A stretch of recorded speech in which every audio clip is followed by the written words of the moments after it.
G'day everyone, welcome back to the vlog. It is currently a very hot Saturday afternoon here in Crown Casino. January is always super hot in Melbourne, so fortunately I'm going to spend a lot of it inside the air-conditioned casino trying to complete the Aussie Millions 2020 challenge, which is why we're back here today to continue with the challenge. So far I have 15 hours logged up, so we're 10% of the way there to a 150-hour goal, hoping to get another long session in tonight to get closer towards that goal before the end of January. I think I'm going to play 5, 10, 20 today. That game has been getting up. We'll hop into it right now. Why waste any more time? Let's go.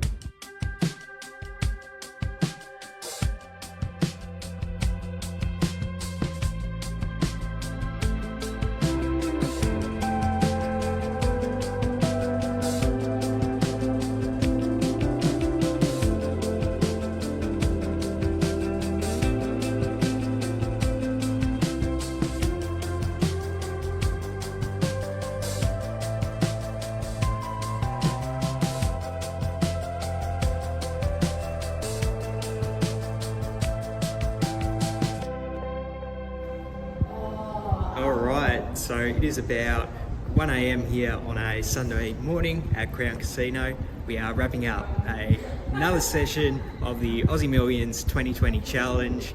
Ended up playing about 8 hours of 5, 10, 20 this evening. So needless to say, after 8 hours of play, we have plenty of interesting hands to go over and pretty big hands as well, considering I was playing higher stakes than I usually do on the vlog. So hopefully you guys find those hands interesting. Before we go over those, I've got to get some rest. After 8 hours of poker, I'm zonked. So I'm going to go home and rest. We'll get those hands out to you guys soon.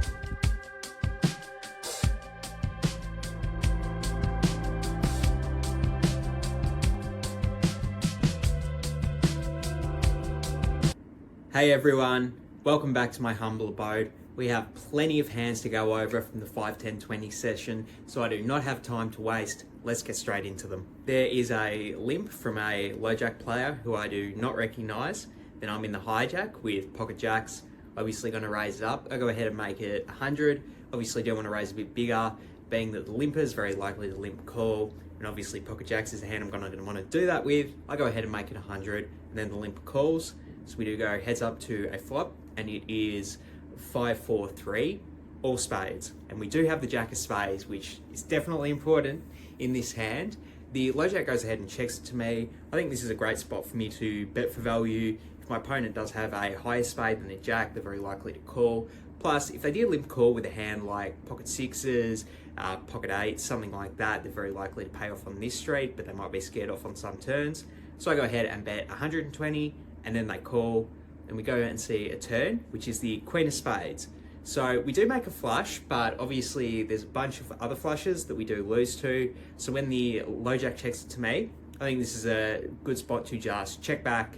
Not really looking to put too much more money in the pot just yet, so I go ahead and check it. And then we see a river, which is the two of spades. Now, pretty interesting river, because now we not only do we lose to the king of spades, ace of spades, but we also lose to the six of spades now, because that would actually be the nut straight flush. So when my opponent goes ahead and bet 280, so obviously pretty sick decision point for me, whether to call or fold. Against an unknown opponent, I sort of do give them more credit that they might be bluffing in this spot. Like if they called the flop with, red pocket sevens or something, obviously they'd want to try and bluff on this river card since they are playing the board. So I do give them credit for some of those bluffs because they're an unknown opponent, but obviously very concerned that I'm behind here with my jack high flush. But against an unknown opponent, I sort of have to give them credit for some bluffs at least. So I do throw in the call, only to be shown king seven of spades. So they did flop the flush, and we were drawing pretty much dead from the start. Next hand, I'm on the button with ace eight of clubs. I go ahead and make it 60, and then a very, very good loose aggressive player calls in the small blind. So we go heads up to a flop of 9, 6, 4 with two clubs. The action checks to me, and I actually decide to check my nut flush draw here. Obviously against a very good opponent, we're going to want to balance our range by having some strong hands, like a nut flush draw, in our check back range. Having said that though, I think it is a slight mistake, particularly with ace-8 clubs, because we have so much equity with this hand. You cannot go wrong by just c-betting it here. So I think that was a slight mistake. I should be c-betting my nut flush draw here, but as played, I check. And we go to a turn, which is the 8 of diamonds, bringing out the backdoor flush draw. Then the small blind goes ahead and bets 140. Obviously a pretty big bet, it's the size of the pot, but when the action's on me, I have a very easy decision to just call here with my nut flush draw and my showdown value. So that's what I do. And then we go to a river, which is the 10 of diamonds, brings in backdoor diamonds, and there was also a 4-liner to a 7. So then the opponent goes ahead and bets 450, which is actually an overbet of the pot. When the action's on me here, I mean, I know my opponent is very good and they could be putting a lot of pressure on me, thinking I do not have a very strong hand in this spot, which they are correct about, by the way. I do not have a very strong hand here, but I just can't call with third pair here. I think that'd be way too loose, so I just fold my hand there. Next hand, there is a open from a tight aggressive low jack. He makes a 50, then the action gets back to me on the button. I have ace queen offsuit, and I actually decide to just call here. I think 3-betting might be a better play, particularly with a hand as strong as ace queen, but also calling can't be that bad when you have such a strong hand and you're going to get to play in position. So I just call. Then the action gets to the loose aggressive big blind, and he throws in the 3-bet. He makes 200. The original raiser actually folds. When the action's back on me, I think I have a very easy call at this point with a hand as strong as ace queen. So that's what I do. Then we go heads up to a flop of queen jack 6 with 2 spades, and the 3-better goes ahead and c-bets 250. Have a very, very easy call here with ace queen. Obviously not going to raise here. That'd be very value ownage, but not going to fold top pair either, particularly against a loose aggressive opponent. So I throw in the call, and then we see a turn, and it's a banger. It is the queen of diamonds, so we do make trips, and obviously we have sucked out if my opponent does have pocket aces, pocket kings. So beautiful turn card for us. And then the 3-better goes ahead and checks. When the action gets to me, I think I absolutely have to bet this turn for value. I can try and stack aces and kings if I bet the next 2 streets, so I've got to start betting now. I go ahead and bet 400. And the big blind's in the tank for probably a good 20-30 seconds before deciding to rip it all in. Obviously, I have a very easy snap call with ace queen here. My opponent could definitely be ripping it in with king queen suited, decide to 3-bet, or maybe even a bluff like the nut flush draw or something like that. So I have a very easy snap call, and then my opponent shows pocket jacks.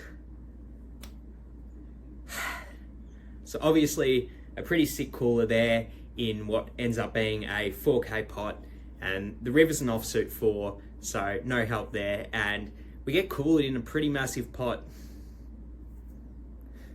Obviously it's not a great feeling being cooled in such a large pot, but these things happen in poker, it's part of the game. The responsibility on me from this point forward in the session is to remain focused, not get tilted by the situation, and continue to play my best game possible moving forward. There is a loose aggressive player open under the gun for 60. The action gets to me in the hijack, and I have pocket 10s. I think there's some merit to 3-betting this hand against the loose aggressive players open, but having said that, it's dicey because under the gun should be raising tight, so I decide to just call here with pocket 10s. The action gets to the cutoff, and it's a player who'd been playing loose aggressive himself. He decides to 3-bet to 275, so obviously a pretty big 3-bet there. But then the action gets to the small blind, and a short stack goes all in for 270. Then the under the gun player actually folds, and the action's back on me, and I think against a tight aggressive player's 3-bet to this sizing, I'll probably just fold my 10s here, obviously getting an awful price to play out of position. But against a loose aggressive player, obviously they're going to have hands like aces, kings in their range, but they're also going to have some bluffs as well, particularly 3-betting loose aggressive players under the gun open. So I think this might be a good spot to call, try and play a bit of post flop. So that's what I do, I call. And then there is a $900 locks pot, and there is no side pot yet. We're playing for a dead pot so far against the villain. And then the flop is 9-8-5 with 2 spades, I go ahead and check it to the 3-better, and he checks back.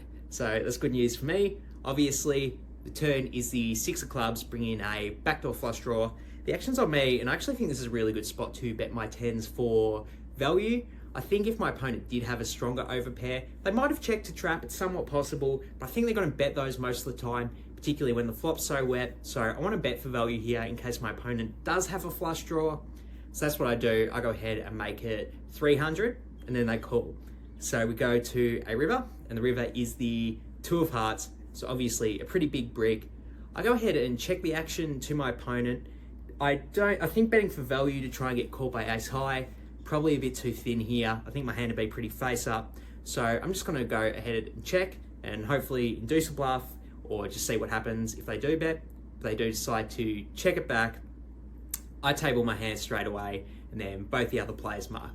So we scoop in that pot and it's good to come back a bit after that sit cooler. Next hand, there is a hijack open from a loose aggressive opponent. He goes ahead and makes a 60. Then I'm in the cutoff with 7-6 clubs. Definitely want to play my suited connector here from the cutoff, but I really don't like calling, particularly at this table where 5, 10, 20, the dynamics are usually more aggressive, people squeeze more. So I think 3-betting's a better option.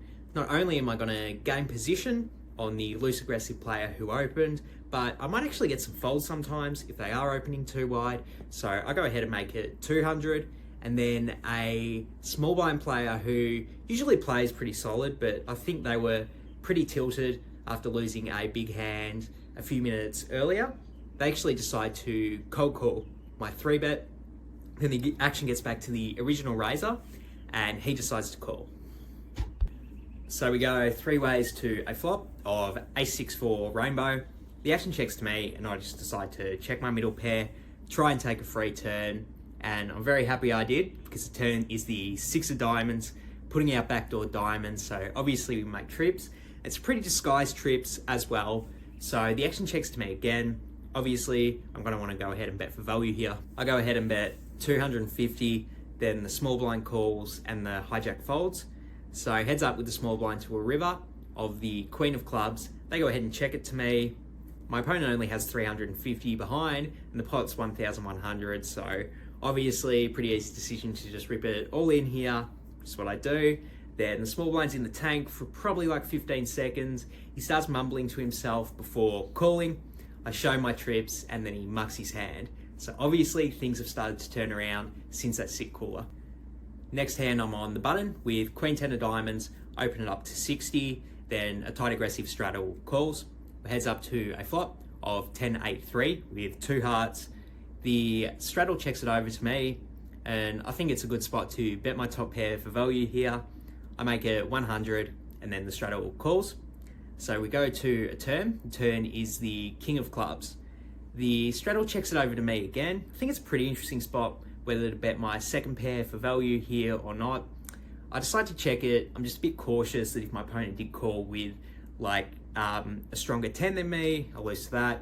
If they do have a heart draw that contained a king, obviously I lose to that as well. So I think this might be a good spot to be a bit cautious and just check. And then we see a river, which is a 3 of clubs. So repeat 3 there. My opponent decides to bet out 250. Pretty interesting spot that I have here. Like I said, there's a few hands that we lose to. So some are concerned they have a king or maybe a better 10. Having said that though, I don't know if a tight aggressive player is necessarily going to be going for thin value with an ace-10 type hand. They might be worried. I checked a hand like pocket jacks, pocket queens, and I don't think my opponent has those hands in their range, being that they didn't 3-bet pre-flop.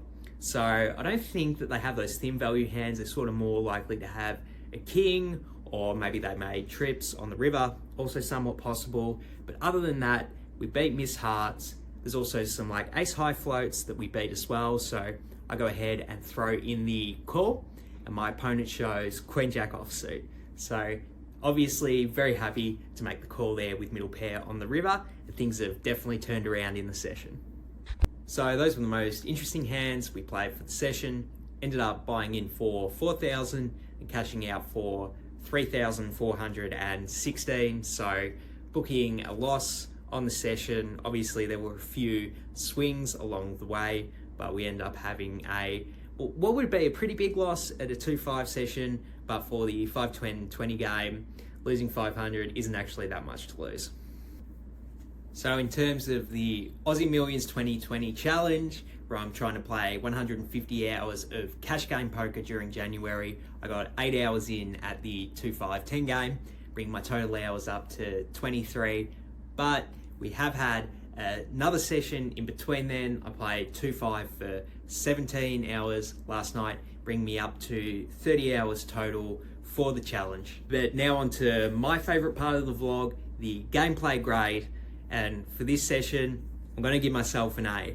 I was very, very happy with how I played during the 5-10-20 game. Particularly, I did have that gross hand where I was cooler pretty bad and I lost a lot of money. But I think from that point forward, I didn't really let it affect my gameplay. I'm pretty happy that I didn't make too many egregious mistakes after that happened.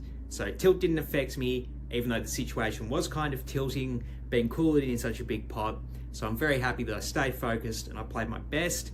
If I did make a few minor mistakes, I probably played too passive in some pre-flop spots where I could have 3-bet, but not too much of an egregious mistake in my opinion. And in general, I'm pretty happy with how I played during this session. So that gives us a pretty happy ending to this vlog. Thank you so much for watching, guys. I really do appreciate it. Please make sure you subscribe to my channel to get the rest of the Aussie Millions Challenge as it comes out. And I've got the main event coming up very, very soon. I'm going to vlog the main event, so subscribe to get that when it comes out. But for now, I'm out of here. Peace.